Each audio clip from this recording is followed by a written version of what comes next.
How crypto became the new subprime. If the stock market isn't the economy, which it isn't, then cryptocurrencies like Bitcoin really aren't the economy. Still, crypto has become a pretty big asset class, and yielded huge capital gains to many buyers. By last fall, the combined market value of cryptocurrencies had reached almost $3 trillion. Since then, however, prices have crashed, wiping out around $1.3 trillion in market capitalization. As of Thursday morning, Bitcoin's price was almost halfway down from its November peak. So who is being hurt by this crash, and what might it do to the economy? Well, I'm seeing uncomfortable parallels with the subprime crisis of the 2000s. No, crypto doesn't threaten the financial system, the numbers aren't big enough to do that. But there's growing evidence that the risks of crypto are falling disproportionately on people who don't know what they are getting into and are poorly positioned to handle the downside. What's this crypto thing about? There are many ways to make digital payments, from Apple Pay and Google Pay to Venmo. Mainstream payment schemes, however, rely on a third party, usually your bank, to verify that you actually own the assets you're transferring. Cryptocurrencies use complex coding to supposedly do away with the need for these third parties. Skeptics wonder why this is necessary and argue that crypto ends up being an awkward, expensive way to do things you could have done more easily in other ways, which is why cryptocurrencies still have few legal applications 13 years after Bitcoin was introduced. The response, in my experience, tends to take the form of incomprehensible word salad. Recent developments in El Salvador, which adopted Bitcoin as legal tender a few months ago, seem to bolster the skeptics. Residents attempting to use the currency find themselves facing huge transaction fees. Still, crypto has been effectively marketed. It manages both to seem futuristic and to appeal to old-style gold bug fears that the government will inflate away your savings, and huge past gains have drawn in investors worried about missing out. So crypto has become a large asset class even though nobody can clearly explain what legitimate purpose it's for. But now crypto has crashed. Maybe it will recover and soar to new heights, as it has in the past. For now, however, prices are way down. Who are the losers?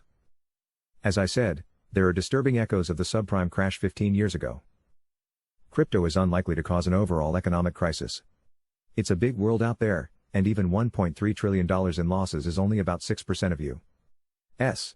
gross domestic product, a hit that's an order of magnitude smaller than the effects of falling home prices when the housing bubble burst.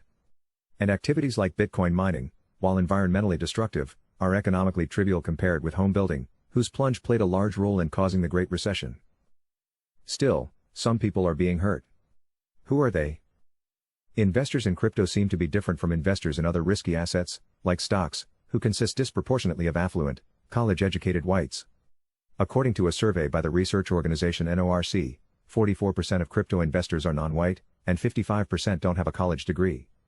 This matches up with anecdotal evidence that crypto investing has become remarkably popular among minority groups and the working class.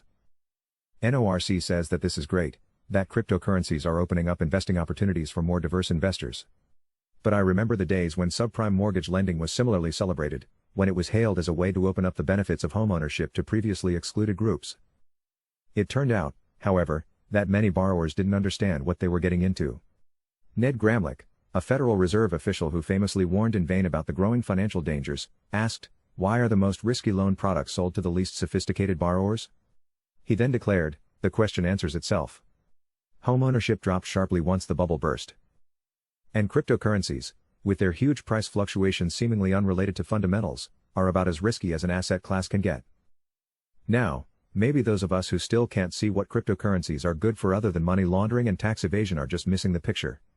Maybe the rising valuation, although not use, of Bitcoin and its rivals represents something more than a bubble, in which people buy an asset simply because other people have made money off that asset in the past. And it's okay for investors to bet against the skeptics. But these investors should be people who are both well equipped to make that judgment and financially secure enough to bear the losses if it turns out that the skeptics are right. Unfortunately, that's not what is happening.